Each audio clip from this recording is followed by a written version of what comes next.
Good evening, and welcome to the second of three debates hosted by the DC Office of Campaign Finance. I'm Michael Brice-Saddler, and I'm a DC politics reporter for the Washington Post. I'll be serving as the moderator for tonight's debate. Tonight, we'll hear from three candidates competing for the office of DC Attorney General. We encourage members of the public to submit questions via the website dcdebates.com and to participate online using the hashtag DCIsion22. Before we get started, let's hear from the Director of the Office of Campaign Finance, Cecily Montgomery. Good evening. Welcome to the 2022 DC Debates. I'm Cecily Montgomery, the Director of the Office of Campaign Finance. The 2022 DC Debates are the second slate of debates under the Fair Elections Program. Started in 2018, the FEP is a voluntary public financing program operated by the Office of Campaign Finance to support candidates for local political office in the District of Columbia. All FEP candidates in citywide contested races in the June 21, 2022 primary election are required to take part in the debates. Candidates in the traditional campaign finance program are also invited to participate in the debates. It is our hope that these debates will help the public to learn more about the candidates, their positions, and policy platforms. We want to take a moment to thank our partner organizations and the candidates for participating in this process. Thank you for joining us in our mission to help inform DC voters about the candidates in the citywide contest and their positions. To learn more about the Office of Campaign Finance or the 2022 DC Debates, please visit dcdebates.com. The debates will remain on the website through primary day, Tuesday, June 21st, 2022, for those who could not watch or listen live this evening. Again, thank you for your support, and with that, let's meet our candidates. Candidates tonight are running to become the Attorney General of the District of Columbia. The Attorney General for the District of Columbia is DC's Chief Legal Officer. The DC Charter gives the Attorney General responsibility for charge and conduct of all the district's law business. The Charter also states that the Attorney General is responsible for upholding the public interest. The Office of the Attorney General, or OAG, enforces the laws of the district, provides legal advice to the district's government agencies, and promotes the interests of DC residents. The OAG has approximately 275 attorneys and 300 other professional staff members. The candidates for tonight's Attorney General debate are Ryan Jones, who is a practicing litigator who started his own law firm, Brian Schwab, partner in charge of Venable Law Firm's DC office, and Bruce Spiva, a former managing partner at the Perkins Coie law firm. Here are the ground rules for tonight's debate. Candidates will have 1 minute for an opening statement, 1 minute for a direct answer to a question, and 30 seconds for a rebuttal. Each candidate will then have 1 minute for closing statements. If candidates wish to respond to an opponent's answer, raise your hand and we'll be sure to call on you as time permits. And with that, we'll move to opening statements, starting with Ryan Jones. Good evening. I'm Ryan Jones. I'm a native Washingtonian that is running to give back to the city that has given me so much using my tested experience. We are in critical and crucial times that require new solutions to cure old problems. And your participation today matters as you will be making an important decision by June 21st that is necessary to create the uplift we so desperately need. The role of this government will be essential to creating real problems to uplift people. However, our government is in need of a course correction in order to meet people where they are and have everyone enjoy a brighter future. We can use the powerful function of the law to do that and empower us. 2020 revealed and exacerbated inequities and disparities that will require intense focus to repair. We are experiencing spikes in crime, violent crime, economic hardship, a housing crisis, the unrelenting deplorable acts of domestic terrorists, and deserved outrage over our failure to protect women's rights. Elections matter, and the values the people we send into office becomes just as important as their experience. And this election will be one that will have a significant impact on the function of our city and the lives of our residents, not just today, but years to come. I started Thank you, a law Mr. firm. Jones. Next, we'll move to Brian Schwab for your opening statement. You have 1 minute. Thank you. And it's good to see everybody this evening. I'm glad to be here, and I'm looking forward to talking about the election for our Attorney General and how important this role is. But I feel like I need to give voice to something I'm feeling and that I know in talking with a lot of voters, others are feeling too. It's been a hard, tough, exhausting time. We're trying to emerge from a pandemic, and we're experiencing an inflative economy where it's becoming more and more expensive to live in a city that's already expensive. We're seeing shortages in supplies and goods, and now baby formula being hard to find for young families. We are, seeing a Supreme Court about to reverse 50 years of established constitutional law that has become part of our fabric, our constitutional fabric, in protecting not only a right to choose to have an abortion for women, but who we might love or be intimate with or who we can marry. And then we have Buffalo this Saturday, another mass shooting fueled by hate, too much access to guns, and it's exhausting and it can be dispiriting. But I want to encourage all of us to engage, to remain optimistic, to not give in to cynicism, and to engage in our local politics. And this is so important for us. And I look forward to talking about the issues that the AG's office has that can make our lives better and safer with everybody this evening. Thank you, Mr. Schwab. And Mr. Spiva, your opening statement, 1 minute. Thank you. Good to be with you. My name is Bruce Spiva. I have spent the last nearly 30 years fighting for everyday people. As a civil rights lawyer, I've taken on tough fights and delivered for the folks I represented. I took on slumlords and the district government itself to fight housing discrimination against Black, Latino, and Asian residents of Columbia Heights who had been pushed out of their homes. They spent the night on city buses with their children, looking for a place to stay. As a result of that lawsuit, the district had to pay thousands of dollars to those residents. I took on the MPD on behalf of a Howard University freshman and sexual assault victim whose case was badly mishandled by the police. Her mother, in a moment that I remember to this day, reminded me that when we feel powerless, sometimes just knowing there's someone in your corner makes all the difference. As a result of our case, the council passed the Sexual Assault Victims' Rights Act of 2014, which added critical protections for sexual assault survivors. I am running for Attorney General. Thank you, because I want Mr. to Spiva. be your lawyer. Thank you. Thank you. And let's jump right into questions. I'll ask all three of you to answer this one. There are several local offices on the ballot for DC primaries, including the mayor and various council seats. As a reporter, even I can admit it's overwhelming at times to keep track of all the races and what different candidates stand for. So my question to you all is this. Why should DC voters be paying attention to this race? And why does it matter who their next elected Attorney General is? We'll start with Bruce Spiva. You have 1 minute. Thank you. I understand the feeling of being overwhelmed. This is my first time as a candidate, my first time running for anything. And I certainly have had those feelings in the past, going over the many offices that we have to vote for. It's a critically important office. It has it advances the public interest along a broad area of concern to district residents, particularly our lower income residents. Issues such as consumer protection, antitrust enforcement, civil rights, and child support. The office has 700 professionals and 11 divisions that cover areas like environmental justice and other things that are critical to our lives. So I encourage everyone to learn about the candidates and make your choice.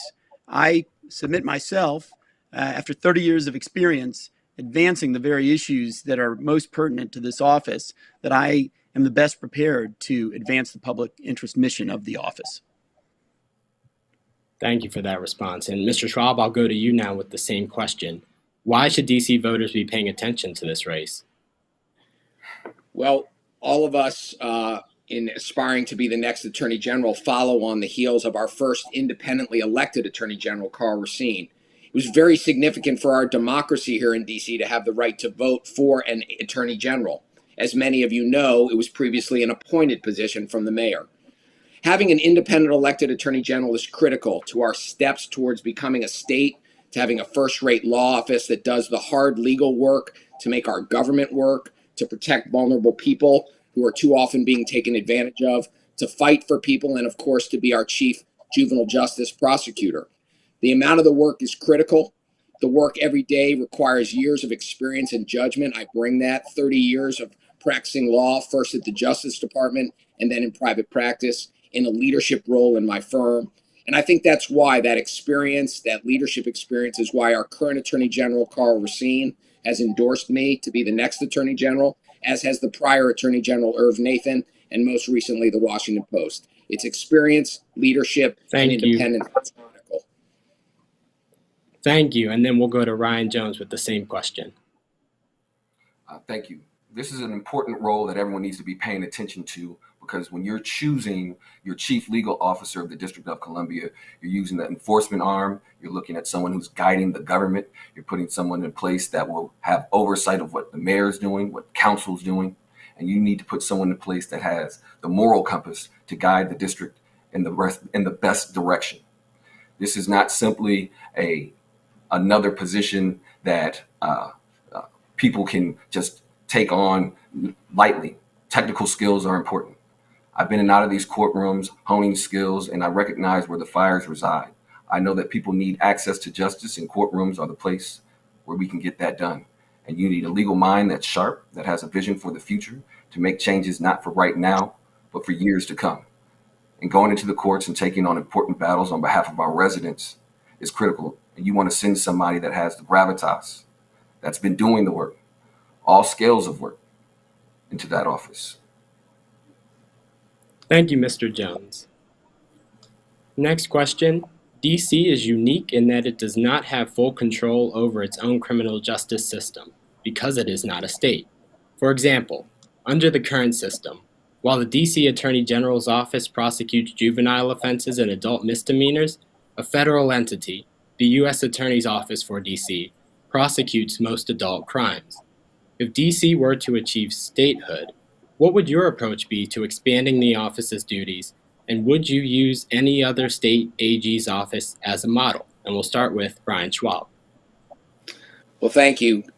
It is absolutely critical to almost everything that we do in our city that we continue to try to strive towards becoming a state. I think that it is one critical piece of that is having complete control over our criminal justice system. As you're exactly right, a bifurcated system means that on so much of what we try to aspire in making our city safer for all neighborhoods and everybody, we have a bifurcated system that requires coordination with the federally appointed prosecutor. Sometimes a more favorably appointed federally prosecutor, and sometimes a less hospitable, but always somebody who is not responsive to the people who live in the district and vote. I think one of the most significant decisions a prosecutor might have to make is whether a young person, a 16 or 17-year-old who commits a violent crime, should be charged as an adult or remain in the juvenile justice system. That is a life-altering decision, and one, as chief prosecutor, I don't relish having to make. But I do think it's a decision that should be made by someone responsive to the community, and it should be our elected AG that makes that decision. Thank you, Mr. Schwab, and I'll move to Ryan Jones with the same question. Would you use any other state AG's office as a model if DC were to achieve statehood, and what would your approach be for expanding the office's duties? Yes, we have two great states around us, Maryland and Virginia. We can use them as a model for how they've set up and arranged their office to have execution of their principles, as well as New York State.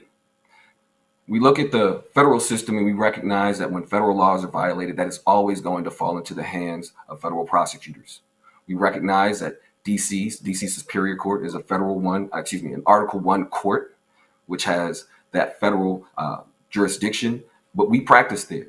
Our lawyers practice there, and we have great attorneys here. And I think what we need to do to expand the office and its power is just recruit wonderful talent. And I think we have a city full of wonderful attorneys, and we need to have people in place in that office that recognize the ties to the District of Columbia and the needs of the people the most. Thanks, Mr. Jones, and I'll go to Mr. Spiva with the same question. How would you expand the office's duties, and would you use any other state AG's office as a model for that? Yes, I mean, I think the lack of control over our full local criminal docket is one of the things that shows the imperative of statehood for the District of Columbia. And this is an issue that I've been fighting for decades. I was actually arrested in an act of civil disobedience, fighting for statehood many years ago. I've marched through the streets. I've worked in court to try to get greater local autonomy over things like our budget, and I've testified in Congress. It's so imperative.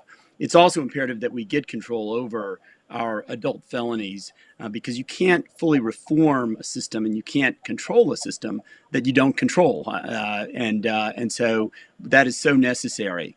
And I think we should be a model, although always you want to look for best practices across the country. There are many excellent AG's offices.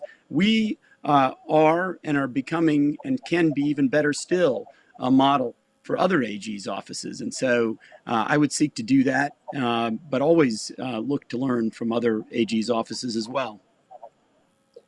Thank you. The next question is for everyone again. The OAG has 10 offices and divisions ranging from child support services to public advocacy. What division or OAG function, in your opinion, is most underutilized or ripe for improvement? And what's your plan to enhance it? We'll start with Ryan Jones on this one. Thank you. Discussions with my team and looking around the United States, I think we need to be looking at cybercrime. And I think we need to have a department dedicated to the new forms of fraud, way people are being taken advantage of digitally, and preparing our city to be protected against international and other types of actors that don't have borders. And we need to put in place people who are experts in that field. And I look to that. I also look around the other parts of the office and I focus on expanding public advocacy. And I would do that by incorporating angel fund litigation in order to bring in, in order to take on critical cases that we can win and rein in money so we can continue to have control over our budget without having to be compromised in any way and entrench our independence. Fascinating, thank you. And then Bruce Spiva, same question for you. Is there an OAG division or function that you look at as perhaps being underutilized or ripe for improvement? Yes, I don't want to pick on any one division or function because they're all important. And so, but certainly one thing that I have a discussion of on my website that I think we can improve, and that is a critical function, is the child support function, getting in place appropriate child support orders.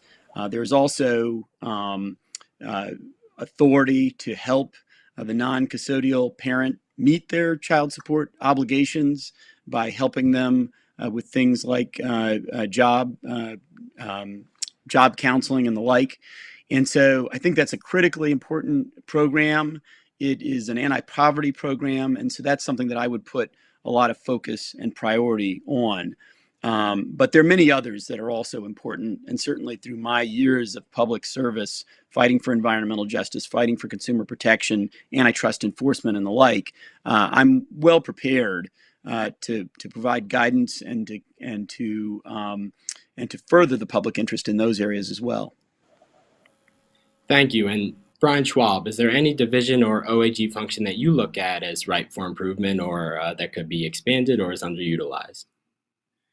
I think that the most important thing for any leader to do is to listen, to come in and to really spend the time actively listening with the division heads and the great talented lawyers and professionals in the office to hear directly from them, to think about ways in which the office can become more effective and efficient.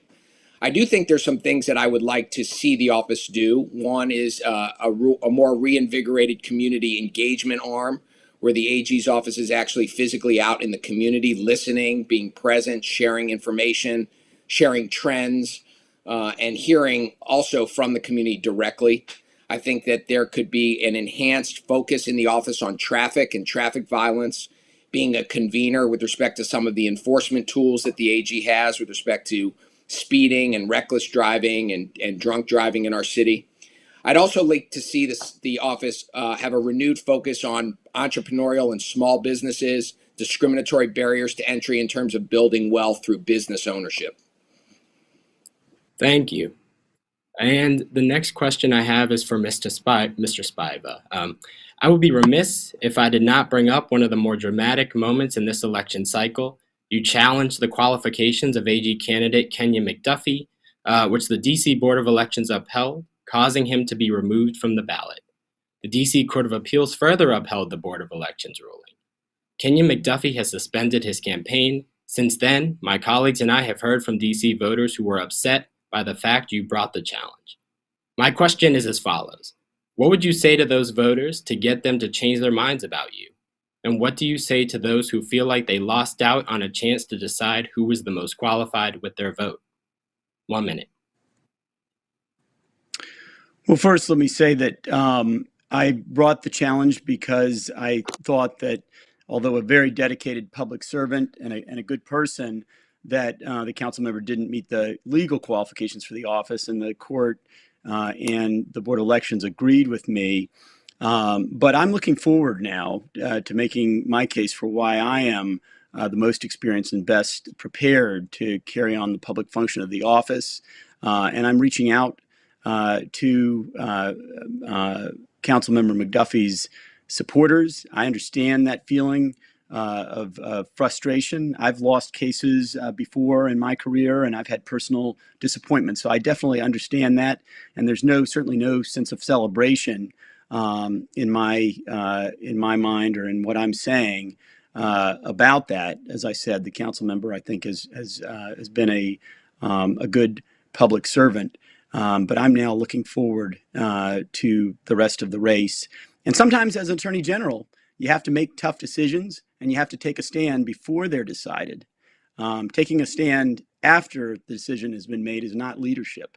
And I hope that they can appreciate that I decided this was an instance where I had to make a tough call and I followed through on my principles. Thank you. Thank you. And Brian Schwab, I'm going to go to you on the same topic. After the DC Court of Appeals decision that kept Kenya McDuffie off the ballot, you put out a statement asserting that your campaign had, quote, no part, unquote, in trying to prevent him from being on the ballot, and that you had hoped to run against him. So I was hoping to get some clarity on that.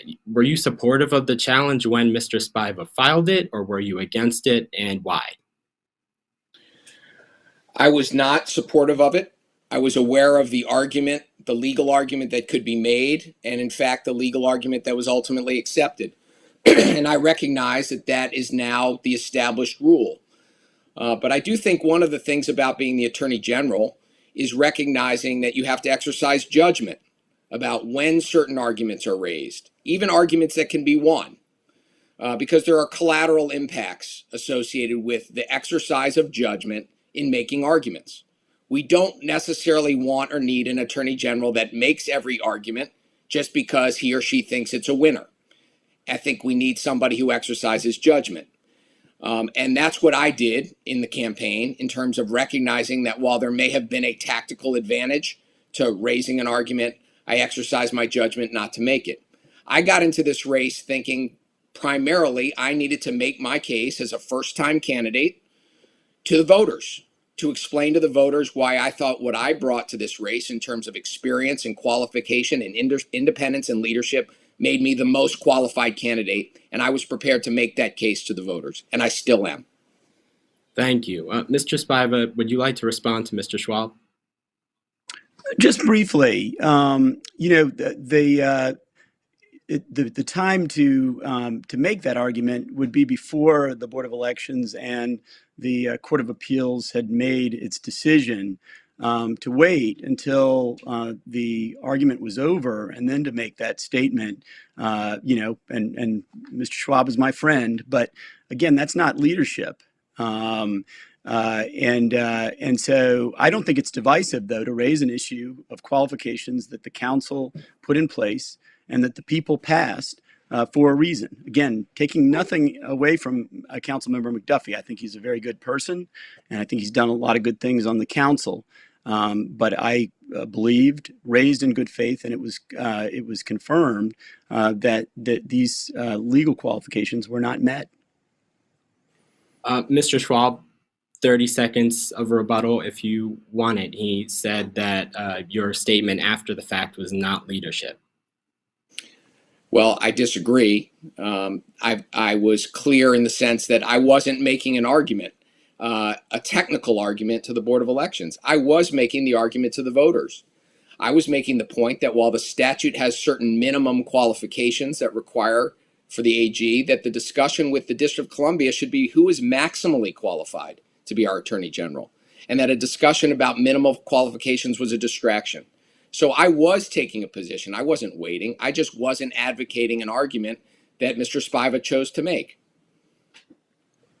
Ryan Jones, I'd like to get your take on this. Were you supportive of or against the challenge? And what's your message to voters who may now be reevaluating their choice for Attorney General? As a first-time candidate, you step into a race and you want to put your best foot forward, and that's what I'm doing. When we go out and we campaign and we try to distinguish ourselves from other candidates, things are said and you take positions. Being a native Washingtonian and sharing many of the friends and colleagues that support Kenyon McDuffie, I didn't want that to be a part of my legacy, and I would take the results as they came. I think what's happened is unfortunate for Mr. McDuffie at the district and everyone here. We've had to now highlight an issue that has made this race very central and made it very uncomfortable to talk about. However, we have the individuals here before us, and I think the DC voters have a great selection to pick from, and I would like them to vote for me. Thanks, Mr. Jones. And we're going to move on to the next topic, which is for Brian Schwalb. Excuse me. So actually, I'm going to go to Mr. Jones for this next one. Earlier this month, Politico published a draft Supreme Court opinion that would overturn the right to abortion established in Roe v. Wade. This past weekend, we saw thousands march in the district in support of abortion rights. What's your plan to protect reproductive rights in the district? You have 1 minute. What was decided and what has been leaked has been planned and in the works for many years. So having strong advocates such as myself on the front lines of courtrooms, having people go lobby to legislative bodies, that matters. People on the other side of it have been working hard to have Roe v. Wade overturned. We need to be working just as hard and with just as much of a concerted effort with legislative bodies around the country, attorneys general around the country, so we can take this fight back to the courts, get back before the Supreme Court, and have women's rights protected. Thank you, Mr. Jones. I'm going to go to Mr. Spiva with that same question. What's your plan to protect reproductive rights in the... Am I still live? Because you cut out for me. I can't see. I can't see anybody. I can hear you. Okay, thank you. Did you hear the question? What's my plan to protect reproductive rights in the district? Yes. Yeah, and I think, again, this is another place that really emphasizes the importance of achieving statehood, because as this decision, first of all, is awful if it, in fact, comes into play, as it appears it will.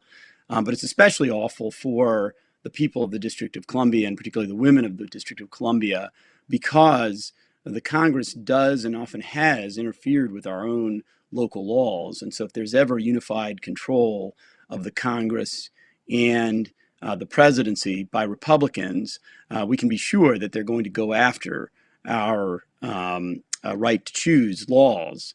And so our options are limited, but certainly we should explore any options we would have in the courts to try to resist that, should that come to pass. We also should try right now, while we have Democratic control of the Congress and the presidency, to try to get protective laws passed to protect the right to choose, not only here in the district, but across the nation, because it'll be harder Thank you. for a unified Republican government to undo that if it's taken care of now. Thank you. Yeah, thank you, Mr. Spiva. Mr. Schwab, what's your plan to protect reproductive rights in D.C.? Well, start with the premise that women in our country cannot be criminalized for needing or seeking an abortion. That is infuriating. The principle is infuriating, and we need to recognize how outrageous the slippery slope we could be on if the leaked opinion is in fact going to be the Supreme Court opinion. I think the Office of the Attorney General needs to be ready to fight with every potential fight we have, every tool we have to push back. If I'm Attorney General, there's going to be litigation tools that are available, whether those are constitutional arguments, statutory arguments, common law arguments, regulatory arguments. We're going to reach to principles of Home Rule and Administrative Procedure Act and fundamental rights. I do not accept the proposition that if Congress chooses to be hostile, in light of the reasoning of the slip opinion, that it has the right to be hostile, because so much of the rationale of the opinion is giving the decision on whether or not abortion will be lawful or illegal back to the people. We're going to be in alliance with our state AGs across the country, fighting because there's going to be a lot of interjurisdictional and interstate issues. There are privacy issues that are going to be litigated. And of course, we're going to need to work with our mayor and city council to make sure our laws here in the city are protective of those who live here and women who come here looking for quality, available health care. Thank you, Mr. Schwab. And just a reminder to all the candidates, if you want to weigh in or respond, you can raise your hand and you'll have 30 seconds for a rebuttal. So one of the areas, Mr. Spiva, did you want to weigh in? Yes, 30 seconds. Yeah, and I don't know if it's in the nature of rebuttal, but just an ad. I think we need to be creative with the law and fight with the law if this awful circumstance occurs. But I think it also is important to recognize the difficulty of our current situation and why it's so imperative. And that's why I've been fighting for statehood and greater local autonomy for so long. I think it's incumbent upon every elected official in the district to be doing everything they can to try to get statehood and greater local autonomy to be able to protect from things like this. Thank you. Now, one of the areas that OAG has long focused on, is consumer complaints and price gouging. Lately, we've seen a baby formula shortage that has been a great source of concern for many parents and families across the nation and in the district.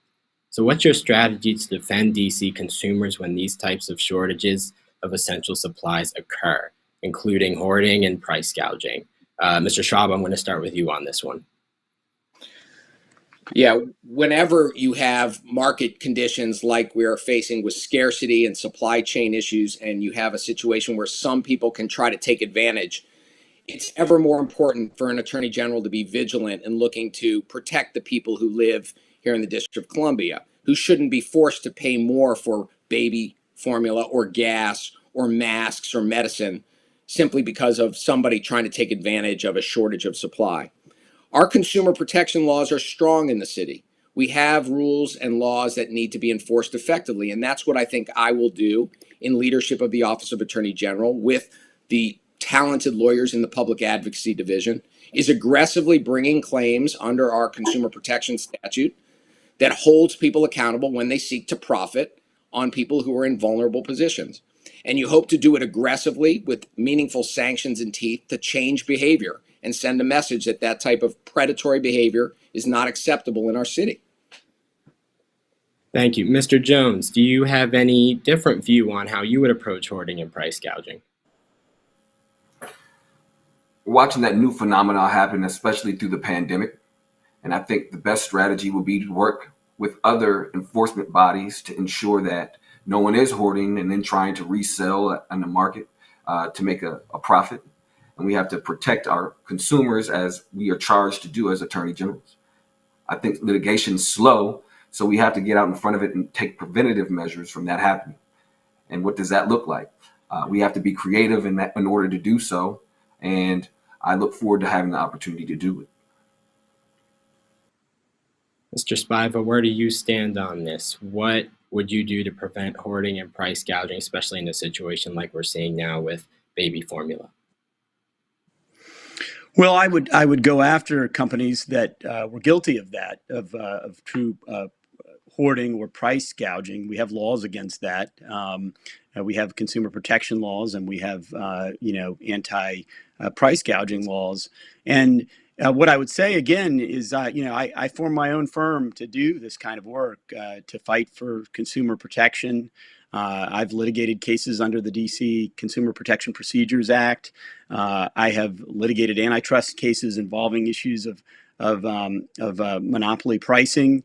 And of course, price gouging is something entirely another level above that, where you essentially take advantage of a market dislocation.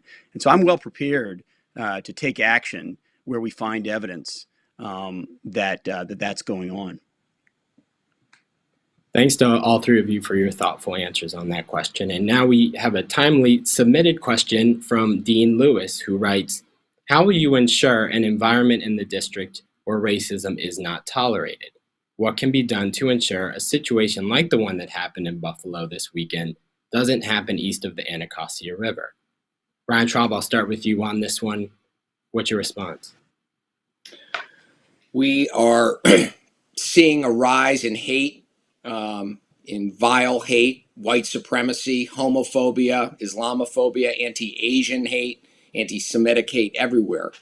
It's fueled by internet fringe groups that were once fringe, are now, for lots of pernicious reasons, becoming more and more mainstream. And all of our thought leaders and all of our elected leaders have to stand up and speak out against hate wherever they see it.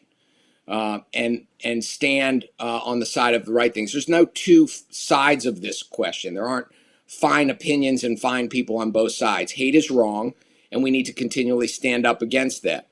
One of the ways I've been involved in our community is at the U.S. Holocaust Museum and Memorial, which has been engaged in aggressive education, pushing out issues about lessons we can learn from the Holocaust for people who are Holocaust deniers, and making sure that by education and talking about these issues, we squelch hate before it leads to the kind of violence we saw in Buffalo and in so many other places, unfortunately.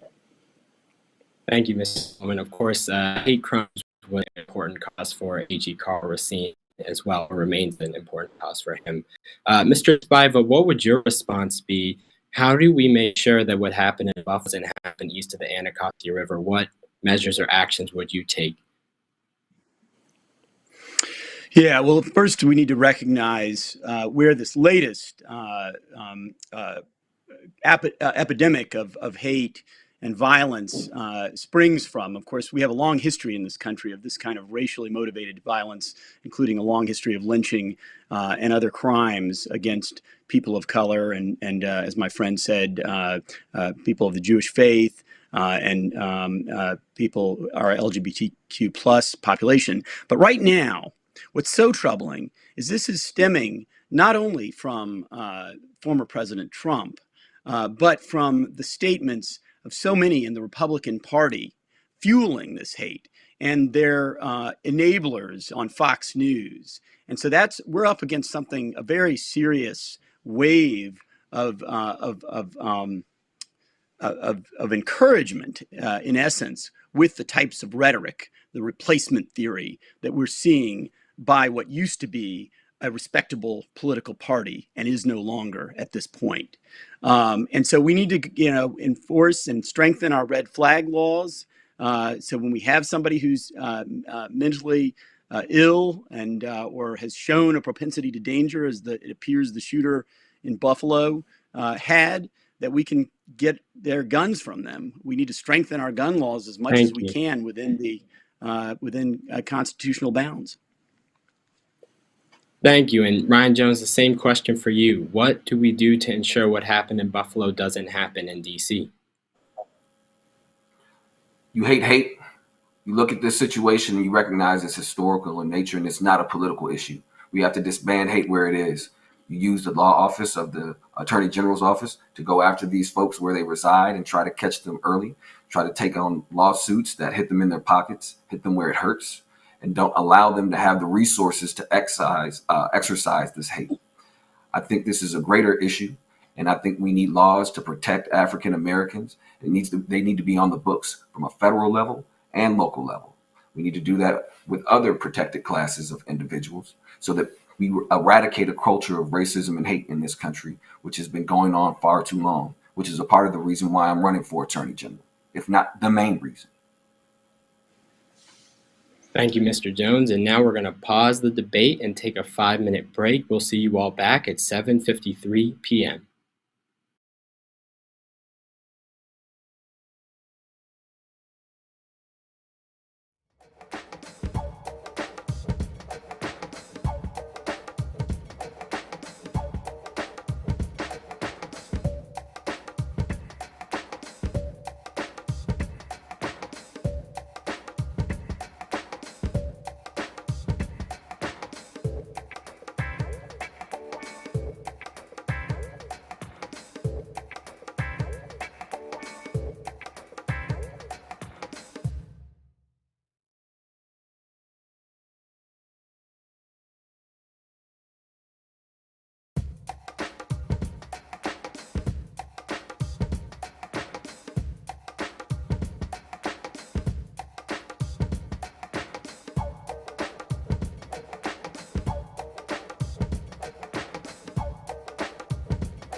Welcome back.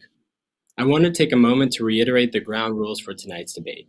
Candidates have 1 minute for a direct answer to a question, 30 seconds for a rebuttal. At the end of the debate this evening, each candidate will then have 1 minute for closing statements. If candidates wish to respond to an opponent's answer, raise your hand and we'll be sure to call on you as time permits. We want to thank all of our viewers for submitting questions. Please continue to submit them via the dcdebates.com website or on Twitter using the hashtags hashtag DCDebates2022 or hashtag DCIsion22. And let's jump right back in with more questions for our candidates. Attorney General Karl Racine during his tenure has been very vocal about city issues and agencies, including the city's crime lab, which lost accreditation last year, as well as conditions at the DC jail. As the independent Attorney General, how much of a watchdog role should the AG play over city agencies? I'll start with Ryan Jones. You have 1 minute. That's one of the major functions of the office. You're acting as the top legal mind, and you're going to be coordinating with attorneys in various agencies and making the tough calls on how to interpret laws, how to enact regulations, how to promulgate regulations and enact laws. And that's a critical function of the office. I would be asserting myself along with my team in order to make sure we're putting residents in the best position to get the resources that they need from the agencies and the functions that they serve. Thank you, Mr. Jones. And Mr. Schwab, I would pitch the same question to you. How much of a watchdog role should the AG be playing over city agencies, and how would you go about doing that? So I think that the term watchdog is one we should think a little bit about, because the AG by definition has a job of defending and advising and working with the mayor and the agencies. I think effective lawyering is often done through collaboration and communication, working with agencies to make sure they do their job better, to figure out why there are mistakes or problems that are repeating in trends and try to solve problems. Good lawyers do that. Of course, the AG also has to protect the public interest. And that means sometimes when the residents of the District of Columbia are in conflict with the government agencies that are supposed to be serving them, the AG has to step up and speak for the public interest, which is oftentimes ensuring that the agencies do their job and hold them accountable. That's why it's so important to bring in independence, an outside view, and a problem-solving mentality. I hope that there are rare occasions where an AG has to step away from representation of an agency. That's a drastic step to take, but there are times when legal ethics may require it. The goal is to make sure our government works, and I think, number one, the AG has to try his best to do that every day. Thank you. And Mr. Spiva, same question for you. What do you view as the watchdog role of the AG office? Yeah, I think that the AG's North Star should always be to protect the public interest. The AG is responsible for defending district agencies, but I don't see a conflict there in that in serving that capacity, when the district has done wrong, when it's gone off track, when it's violating the law or the Constitution, then the duty is to counsel, even pound the table if necessary, to try to get the agency to get back on the right track. And I would also like to take the temperature down between the AG's office and the mayor and work more in a sense of collaboration and partnership.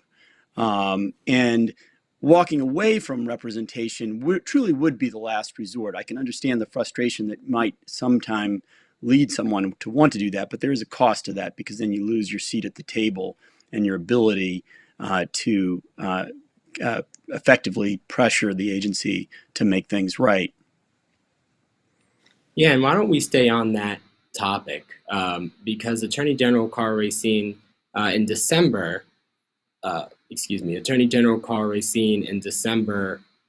he stopped representing the city's Department of Corrections in matters related to federal inspection into allegations of poor living conditions and treatment in the DC jail. Was that the right call? And as AG, what would you do, if anything, about conditions at the DC jail? And we'll start with Mr. Schwab on that one. Well, I don't know because I wasn't privy to the conversations or communications whether it was the right call or not. I do have a lot of confidence in AG Racine and the professionals in his office and fully understand the way the rules of ethics work and the obligations of lawyers. There are times under the ethics rules when a client and a lawyer can no longer maintain that attorney-client relationship. And it is not up to the lawyer to stand up in the public or in the court or the newspaper and explain why he or she has to withdraw. That itself would be unethical to do. There are privileges and a confidentiality that is critical. But I reiterate what I said earlier. The main goal, the AG can't choose between representing the district government and representing the public interest because both of those are critical parts of the job description under the statute. And doing that hard work and bringing the judgment necessary to make decisions in that hard work is essential. And that's what I think I bring uniquely to this race, is the ability to exercise judgment in hard times and hard decisions. Thank you. And I'm going to stick with you, Mr. Schwab, just to discuss more about conditions at the DC jail. As AG, what would you do, if anything, about the reported conditions at the jail? Well, we have a Jails and Justice task force that put out a very specific set of 80 recommendations, concrete specific recommendations, an organization that I've been involved with for more than 10 years. The Council for Court Excellence was part of facilitating that process. A lot of time and a lot of effort went into navigating the question of how do we make our DC jail more humane, more likely to help people rehabilitate. We've seen such shocking, deplorable conditions in that jail for decades. And one of the real stains on our city was it took the white supremacists from January 6th to be held in that jail and to have their lawyers protest it for it to become another focus point for our city, because too many black citizens in DC have been incarcerated in that jail for years in those same deplorable conditions. So as the chief law officer and thought leader on law and justice, I'm going to advocate aggressively for those concrete steps in the report of the Jails and Justice Task Force to start being implemented. They're ready. We now have some money in the budget to do it, and it's time to get on to doing that work and getting to the results that that report lays out. Mr. Spiva, I'm going to go to you with that same question. What would you do as Attorney General about conditions at the DC jail? Yeah, I too would seek to implement the recommendations of the task force. I think ultimately, and their ultimate recommendation is that it's going to need to be replaced. I think it's a shame that the deplorable conditions only got attention, and it's a shame on our government that they only got attention after white supremacists were jailed there. And so we need to be making sure that all of our agencies, and particularly people at the DC jail, are being treated constitutionally, and that there is not racial inequity even in what we notice about the unconstitutional treatment. I think that's critical. And I think the critical function of the AG is to counsel, put pressure on the client to make it right. And that's something that I have a great deal of experience in. I've litigated large national class actions, and I've represented large corporations and associations, and so I would be able to be effectively be able to do that. Thank you. And Mr. Jones, same question for you. Conditions at the DC jail, what do you think needs to be done? What would you do as Attorney General? So first, I know that there's a decision that it needs to be replaced. And we want to see where we want to replace it and where it should be. We're talking about putting it right down there in Judiciary Square, creating tunnels into the various courts so that there's a level of efficiency. And with the change of the way we have a workplace, we're not using that area as much, and that would be a great opportunity to revitalize that Judiciary Square area. I think it's odd at best to say that we wouldn't defend the district against the conditions of the jail, and that's what your job is to do. I would defend the district, and I think it's odd that it took white supremacists to step to the plate and create a concern about the conditions when it's been in a deplorable state for very long time. So it's upon us to take these real issues and handle them square on and not worry about who is bringing the complaint, and create fairness in the law and how we execute it in these important positions. Thanks, Mr. Jones. And I want to make sure we spend some time talking about crime. Over the last year, there's been a significant uptick in carjackings committed by youths. AG Racine has said he has prosecuted the majority of these cases and offered rehabilitation services to the youths involved. But some argue that approach is not working, given the high volume of carjackings and the fact that a subset of those incidents are committed by repeat juvenile offenders. What would you do differently as Attorney General to address youth carjacking? And I'll start with Mr. Spiva. Well, I think it's a very serious problem, and I would prosecute juveniles that committed violent carjackings. I mean, there's a very big difference, I think, between putting a gun to somebody's head in a carjacking, and I don't know if you can actually hotwire a car now with the technology, but it would have been hotwiring a car, obviously. But with our children, and we're talking about juveniles here, always, I think, paramount in our minds is we are trying to rehabilitate, trying to get them back on the right track. So there must be accountability, but at the same time, we need to be providing these youths with the services so that they don't get into trouble again, they don't commit another carjacking, and so that would be my approach. Mr. Jones, the floor is yours for that question. We're looking at crimes of despair reach a fever pitch, and we have to be aware that we need to put checks and balances on our citizens, making sure that they don't repeat. Does that mean we're getting them quicker to probation, tracking devices? Are we hiring police that are from Washington, D.C. that can park their cars on streets to try to deter the bad acts from happening in the first place? Because prevention is essential to what it is that I want to do as Attorney General. I recognize that this is a very difficult question and it's hard to resolve in 1 minute, but we have to hold folks accountable, but do it in a way that it doesn't put young folks on the margins of society while giving them a real chance to succeed in this world after making a mistake. Thank you. Mr. Schwab, what would you do differently as Attorney General to address youth carjacking? Well, I want to be a AG that always remembers when we're talking about juvenile justice, we're talking about kids, we're talking about young people whose brains are developing. We have an arbitrary line in our system at 18. We know from science that brains are developing till kids are 24, 25. We also have to recognize that we can't arrest and prosecute our way out of some of the difficult crime problems we have. I do believe that violent repeat offenders need to be held accountable when they're kids.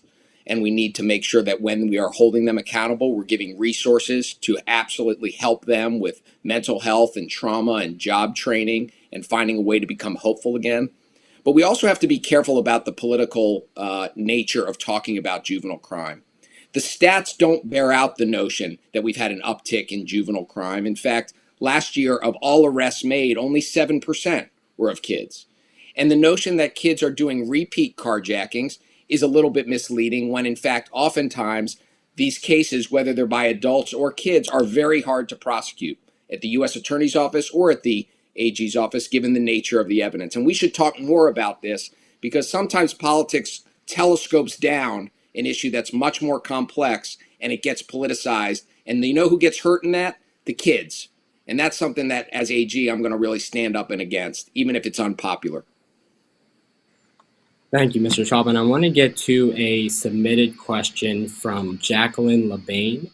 She asks, the current AG Racine asked a judge to dismiss a lawsuit filed by a DC public defender allegedly accusing DC government and police department of keeping a watch list of reporters and organizers who often criticize DC government.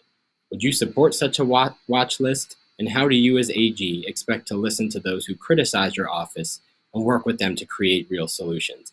And I'll go to Ryan Jones. Well, I'm unaware of this. However, just listening to it for the first time, I'd imagine you want your residents to hold you accountable. And this is a way to do it. And as opposed to dismissing such an action, you step to the plate and try to resolve it in a diplomatic way. And then be willing to hold yourself out there for the people to see so that they can entrust or put trust in the person that they put in the position in the first place. So I would not dismiss such a claim. I would want to lean into it and make sure that they are getting the results and the answers that is the goal of the watch list in the first place. Thank you. And Mr. Spiva, I'll let you take that one as well. Would you support such a watch list, and how, as AG, would you listen to those who criticize your office and work with them towards solutions? Well, I certainly wouldn't support the creation of a watch list of reporters. I think that's antithetical to our notion of civil liberties and transparent government and the right to know of the citizens. Sometimes, as a defender of the district, you might have to move for dismissal of such a suit. And I did read about this in the newspapers. I don't know any more details about it than that. But this seems to me an instance where you would sure want to be counseling your client that this is unlawful. Likely unlawful. And obviously, I'd have to look at the particular circumstances of this particular case. So I'm not opining on this particular case, but the general notion of a watch list to try to intimidate reporters is pretty antithetical to the First Amendment and citizens' rights to know. And certainly, if it's my office doing that, I would say that it would have to be stopped. And Mr. Schwalb, your commentary on AG Racine moving to dismiss that lawsuit, or trying to have that lawsuit dismissed, and what do you say in response to Jacqueline's question about how you would support or work with people who criticize the office? So I hope everybody can understand that, commenting on a pending case that I would take over responsibility for managing if I'm fortunate enough to be elected wouldn't be appropriate. So I'm not going to talk about the specifics of the case. I am aware of it from reading about it in the newspaper. I think that what that lawsuit is a reflection of is the FOIA Act, the Freedom of Information Act, which is a big piece of litigation that any governmental agency, federal government and our city government, is part of. Lawsuits are brought and the law needs to be complied with. There are exemptions to providing information under the Freedom of Information Act, but the presumption is one of transparency. As a leader of the Attorney General's office, my presumption is going to be in transparency. I want to have a transparent culture in the Attorney General's office. I want to be transparent with the people who live in the District of Columbia, subject to the hard legal work that the office has to do, oftentimes which is required to be kept confidential. Our juvenile justice system has confidentiality protections in it for the protection of young people. But transparency tends to be a good thing in terms of making sure government works. And at the end of the day, all of us deserve a government that works. Thank you. And I'm going to stick with public safety. It's a major concern for DC residents. But as we discussed earlier, the DC OAG's office has a limited ability to prosecute adults that commit crimes. So other than fighting for statehood and more control over DC's justice system, what can the OAG's office really do to stem rising crime? And how would you accomplish that? I'm going to go with Ryan Jones first. Thank you. So looking at violent crimes, looking at the issues we have with guns, I've put forth wanting to encourage the mayor to implement a gun buyback program to get guns off our street, to take away the instrumentality of which people are committing these crimes. We want to have a police presence. If we do, let's put police on bikes. Let's put them more accessible and making sure that folks feel that the police presence is creating the deterrence for crime to occur in the first place. That ramping up of presence, I agree with there being a deterrent effect to it. Also, using the courts. That's what we do. We want to make sure that we're holding people accountable in a real way to create not only specific deterrence for that person to engage in criminal activity, but to let people know generally that you should not engage in criminal acts as a general deterrence, so that we know that we're creating the safety that we desire with the powers that be. Mr. Schwab, with the OAG's limited ability to prosecute adults that commit crimes, what can the OAG's office to stem the crime surge that we're seeing right now, and how would you accomplish that if you were elected? Well, I've put out a 6-point action plan to make neighborhoods safer and reduce crime, addressing both current crime and, more importantly, addressing the root causes of crime. What the AG can do is try to most aggressively, with respect to adult crime, get at the underlying roots of why crime happens. So much of that happens from the lack of economic equality. We don't share the resources and abundance of our city and the opportunity that those resources create fairly and equitably across the city. And there's many implications of an effective civil enforcement of our laws to try to narrow that equity gap that starts to bring down some of the conditions that lead to hopelessness, that lead to despair, and that too often lead to criminal behavior. I think we can bring civil actions to try to keep guns out of our city and attack internet providers that are selling gun products. But the fact of the matter is we can't arrest and prosecute or sue our way out of the gun problem in our city. There are too many guns. So we need to try to keep people away from guns and address the conditions that lead people to using guns to resolve their disagreements. Mr. Spiva, how do we address rising crime with the OAG's limited ability to prosecute adults? What's your solution?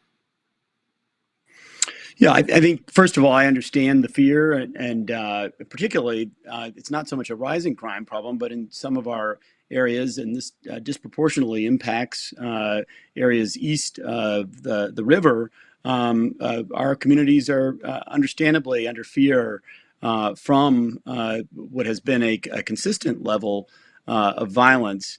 And so we need to, make sure we're holding people accountable. But B, we do need to address the root causes, particularly, and I wouldn't minimize the impact of doing the right thing when it comes to our children, although I have said that I believe we need to have jurisdiction over adult felonies. It's still a major area, juvenile justice. And so we need to be providing the types of mental health counseling and substance abuse counseling, education, appropriate education, including vocational education as appropriate, to try to keep our kids out of the trouble in the first place. And if they get into trouble, ultimately to be able to get them back on the right track. Thank you. And speaking of children, as part of the council's budget process last week, they voted in favor of phasing police out of the city's public schools. Some principals have said their staff feel unsafe and they wanted police in schools, while students have said police made them feel unsafe, or at least some students have testified as such. Where do you stand on this issue? Do police belong in DC schools? And I'm going to start with Mr. Spiva. Yeah, I think this is not an area where one size fits all. I mean, obviously the goal, I think, ultimately is that none of our schools need police in the school, because if we're doing what we need to be doing for our communities, all of our communities, there won't be that threat. But there are some communities, and I've talked to people, particularly some of our brothers and sisters east of the river, who actually do feel the need to still have police officers in the schools. And so I would look at this on an individual basis. What does the actual community and the school want? And if they do feel the need for resource officers in the schools, we need to make sure those resource officers are properly trained so that they're not perhaps inadvertently traumatizing kids by their very presence there, but are a protective presence. Secondly, we need to make sure we're also providing the school nurses and social workers and psychologists, because right now we have many more times the number of police per children, particularly in our Black and brown areas, than we have school nurses and psychologists, et cetera, per children. Thank you, Mr. Spiva. Mr. Schwalb, do police belong in DC schools? We all have to recognize how hard it is to be a student today.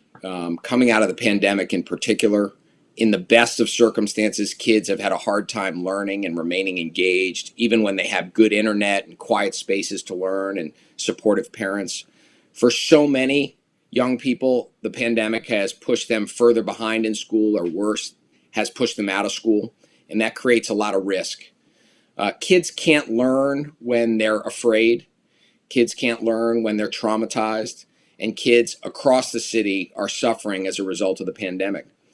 You know, the city council's decision to bring back the number and ultimately reduce to zero in 5 years the police presence in schools is a decision of the community. And the AG has to recognize that through our council, the community has spoken. And my hope is that we think about police as being part of the solution, and we give police resources to co-partner when crises are happening. And we don't ask police to be places where they're not uniquely trained and capable to be. And maybe we get to the place where schools are another place where, like domestic violence and substance abuse and emotional crises, police can be trained to be in a supportive partnering role. Thank you. Mr. Jones, what's your take? Do police belong in DC schools? We're looking at balancing interests here. We have to stem down and stand up for young people to make them feel safe. Does that look like having safe passage individuals there? Does that mean we're changing some rules and regulations about people coming in and out of school so they're not using guns? Having resource officers or police officers present seems to provide some sort of sense of safety for some. And we have to balance that. And what we have to do is listen to our community. We don't have the answers. And as AG, I want to listen to what the community feels. And we've heard one size does not fit all. So what does one individual school need on balance with another institution or another school across town?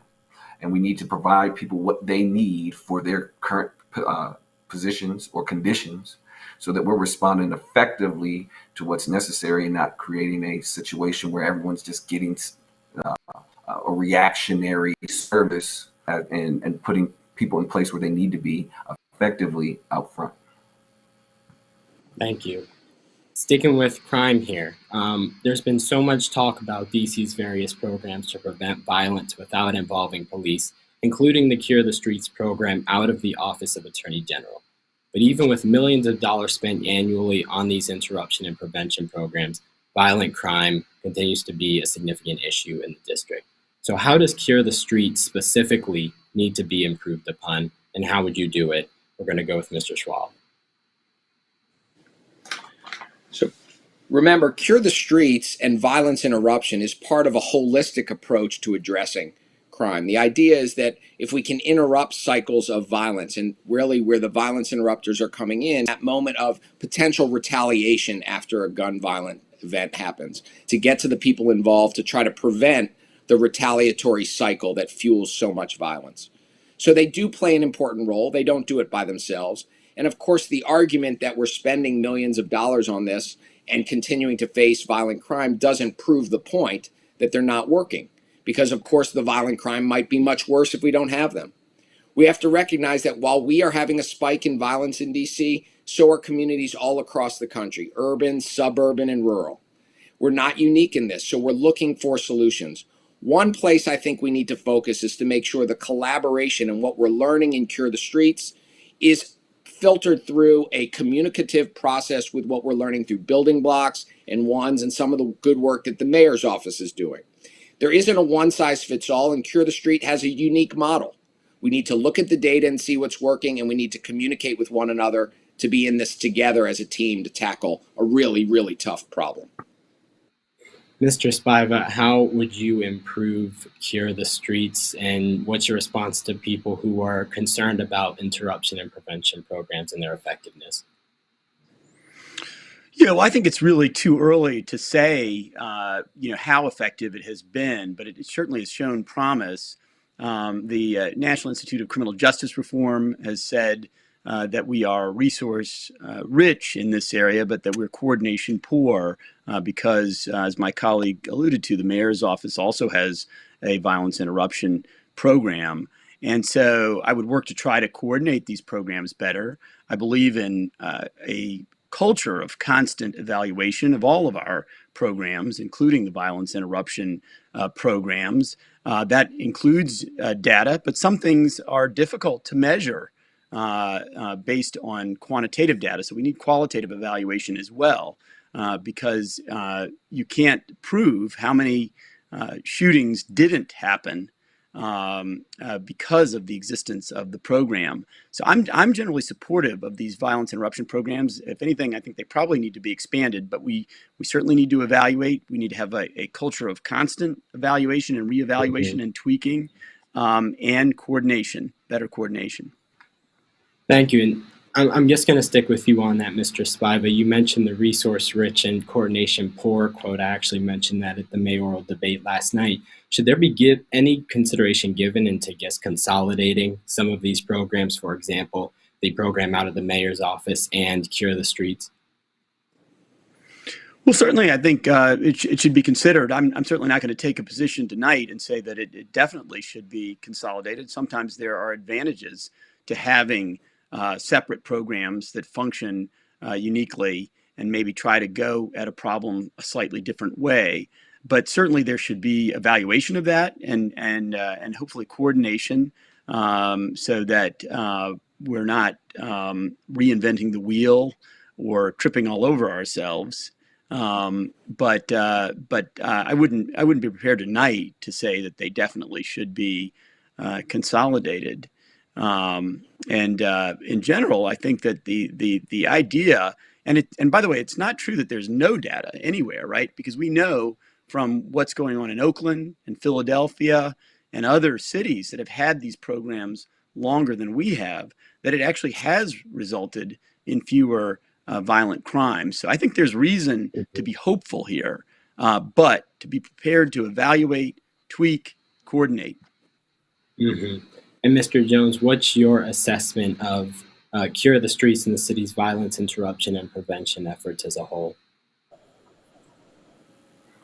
I've been critical of the program, and being out and campaigning, people have corrected me and said, look, if you didn't have the program, crime would be worse. And I look at the redundancy issue that you guys have mentioned. Maybe we should coordinate better with the mayor's office so we're not having resources used in a way that diminishes the effectiveness.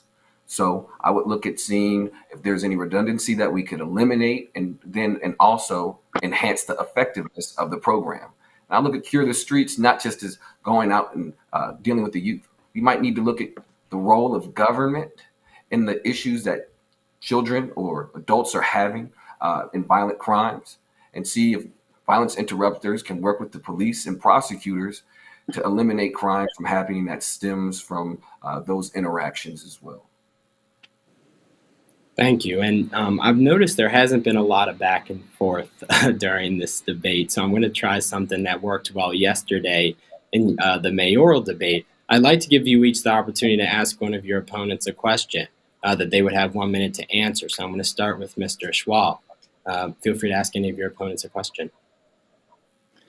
Well, thank you for that opportunity. You know, one of the things that I committed to my wife and my 3 daughters when I started this campaign was that I wanted to run a campaign that was consistent with my values and what I aspired politics to be, which is a discussion of the issues.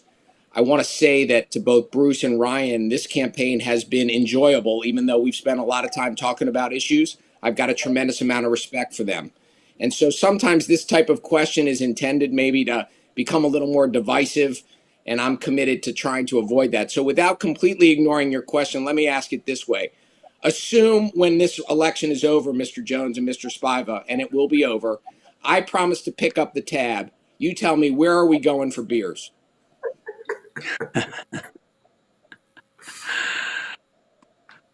I don't know if either of you want to respond to that. I'll defer to you, Bruce. The problem is if I answer, then one of the places that I go to will be offended because I didn't provide that name. So why don't we say somewhere in Ward 4? Ryan may agree with that. Yeah, all right, it's a deal.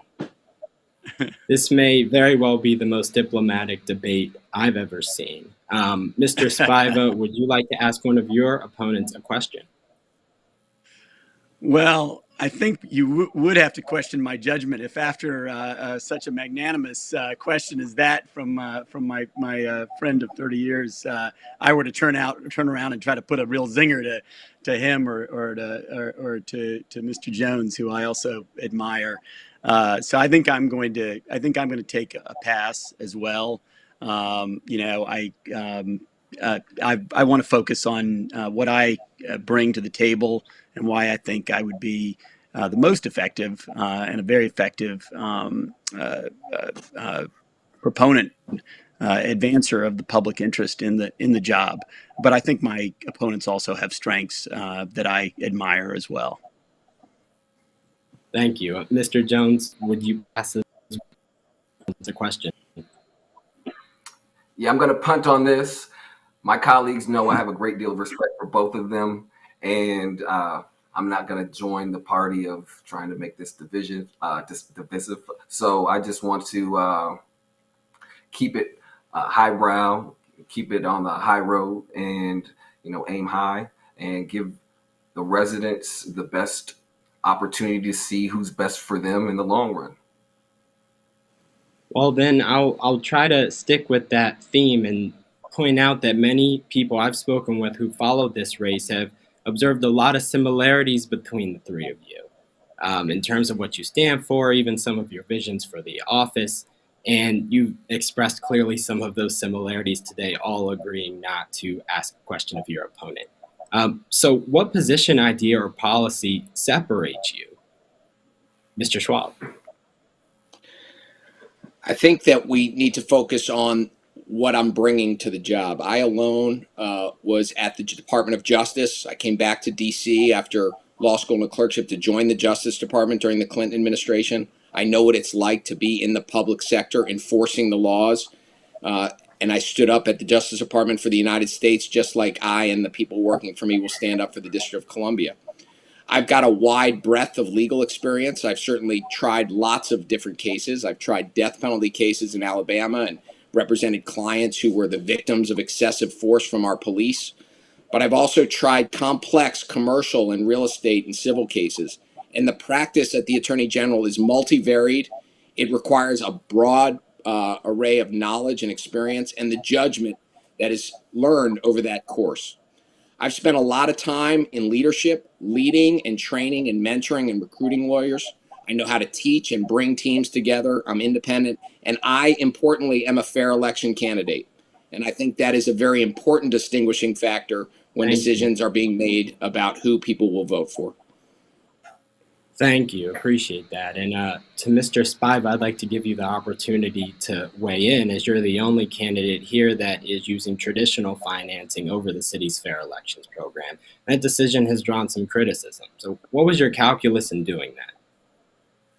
Sure, and I'll answer that, but I hope that I do get a chance to answer the other question that my colleague answered about what's unique. So let me start with the fair elections. I decided as a first-time candidate with low name recognition that I needed to have the ability to invest in my own campaign to raise my name recognition, but I've made a pledge and I have not taken any donations from developers. That's not true of my friend from Venable. I am not taking any corporate PAC money. In fact, the largest investor in my campaign, the largest contributor to my campaign is myself. I'm not beholden to anybody in this campaign other than the people of Washington, D.C. There's no one who's given me money who I owe anything to or that wants anything from me other than to serve the people in the public interest, as I've done, Thank you. I might mention, for 30 years. Thank you. And I want to, before I give you a chance to talk about why you stand out, I want to give Mr. Schwab a chance for a rebuttal. Mr. Spiva did criticize you for taking donations from developers. Look, I too am a first-time candidate. I too started this campaign with no name recognition. Part of judging who brings judgment and discretion to this is to look at the decisions we've made as candidates. We've talked about that earlier. It was a critical threshold decision on whether to participate in the fair election program. I didn't know whether it was going to be tactically to my advantage to fund my own campaign or to try to raise larger dollar contributions. And I thought the right thing to do, the exercise of judgment, was to play by the rules. If any office should do it, it should be the Attorney General to do it. And that's what I did. And yes, it is true that I have complete transparency. So Mr. Spiva can look and see who has contributed no more than $200 to my campaign. But we don't have any transparency into what has been happening in his campaign, how much money is going into it, whether it's loaned or whether it's given. So transparency is important and judgment is important. And to suggest that some transparency that I've committed to is now going to be used to reconfigure the decision that was made not to participate in the program is just unfair. Can I respond to that? Because he's raised new issues that I hadn't gotten a chance to respond to. First of all, it's just not true 30 that there's seconds. no transparency. Yeah, there's not true that there's no transparency. I've had to file papers, and I will have to file papers again in June, so it's completely transparent. And second of all, I made the decision to leave my firm, so there's no subordinate who is giving money to me in my campaign.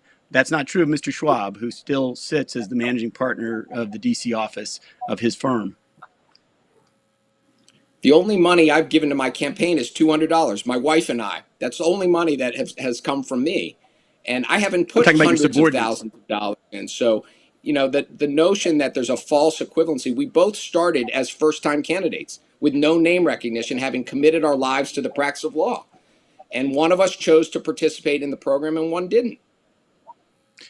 Ryan Jones, I want to. Okay. Sorry, Ryan Jones, I want to give you a chance to weigh in on this back and forth if you'd like. Between Bruce and Brian right now, what they're saying to one another? I'd imagine that these two Harvard law grads that came out of the same class wouldn't be going at each other's throats. These guys are friends. I don't think this really matters. You guys did what you thought was best as first-time candidates, just as I did, to go out and ask 500 people to contribute to your campaign and try to establish name recognition in a short amount of time is a difficult enterprise. I've done it myself, and it is very difficult. So congratulations to both of you for doing what you've done. I don't think we should hold anybody's feet to the fire for what they've chosen to do for their respective positions. Thank you. And I want to get back to the question I had originally asked Mr. Spiva to give you an opportunity. What makes you stand out most? I think it's the breadth and depth of my public interest experience over 30 years, fighting for public housing residents, fighting for low-income Black, Brown, and Asian residents in Columbia Heights, fighting for sexual assault survivors, fighting for class actions, something that my opponents do not bring.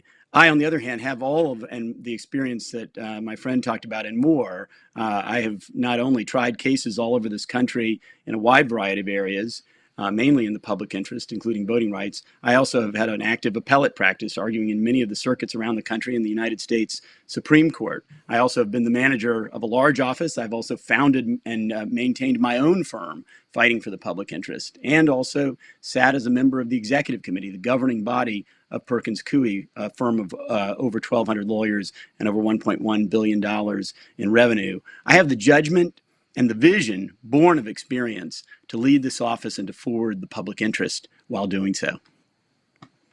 Thank you. And Mr. Jones, what position, idea, or policy separates you most from your opponents?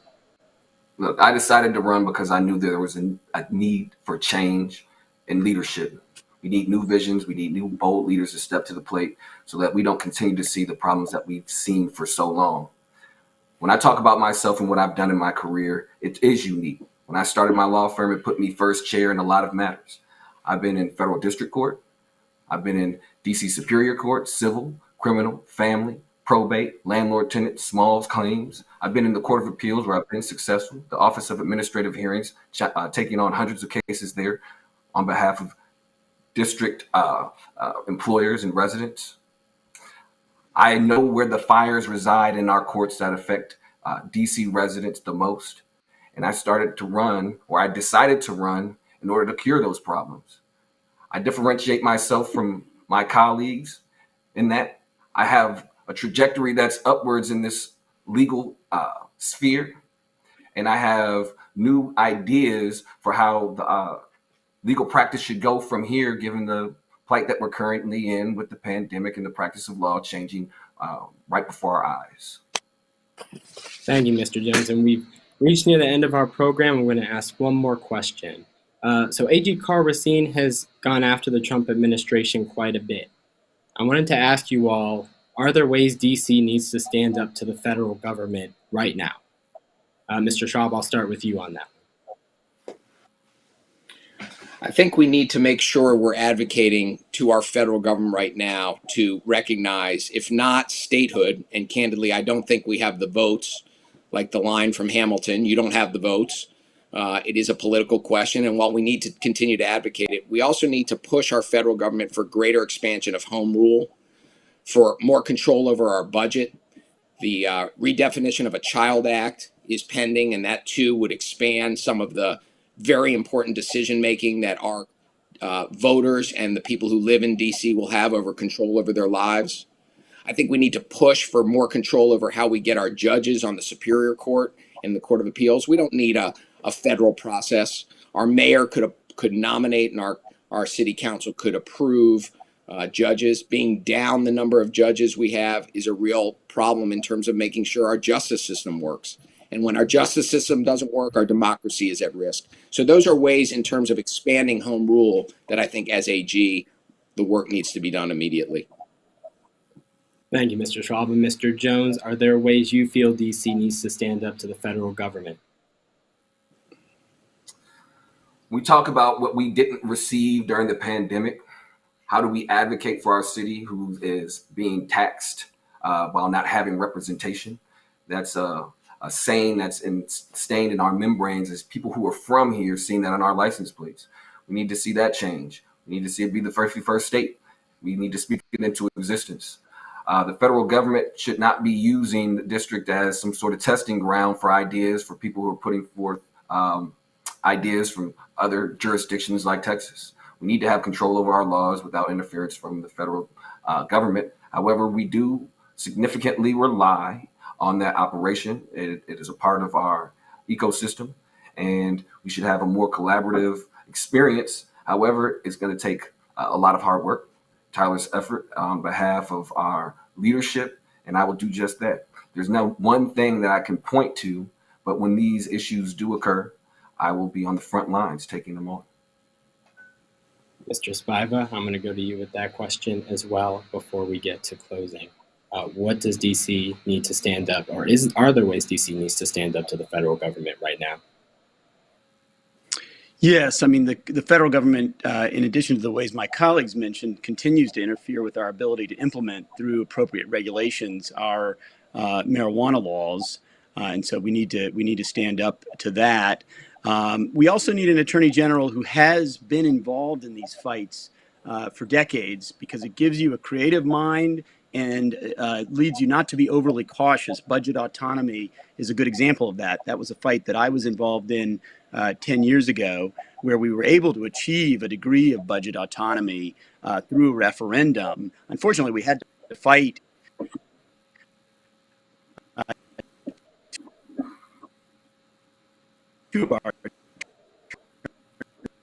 Looks like we might have lost Mr. Spiva.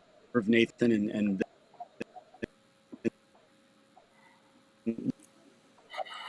Seems to be having a little connectivity trouble. I agree with Mr. Spiva. All right, well, we are going to move to the closing statements. We have come to the end of our time. Tonight's debate must end. The question and answer portion of the evening is over. I'm going to give each candidate a chance to make a 1-minute closing statement. I'm going to start with Mr. Schwab. Well, thank you. I'm a third-generation Washingtonian. My 3 daughters are fourth-generation Washingtonians. I love this city. There is much to be proud of, notwithstanding the big, significant challenges we've talked about tonight and others. But one thing we should all be very, very proud of is the state of our Office of Attorney General.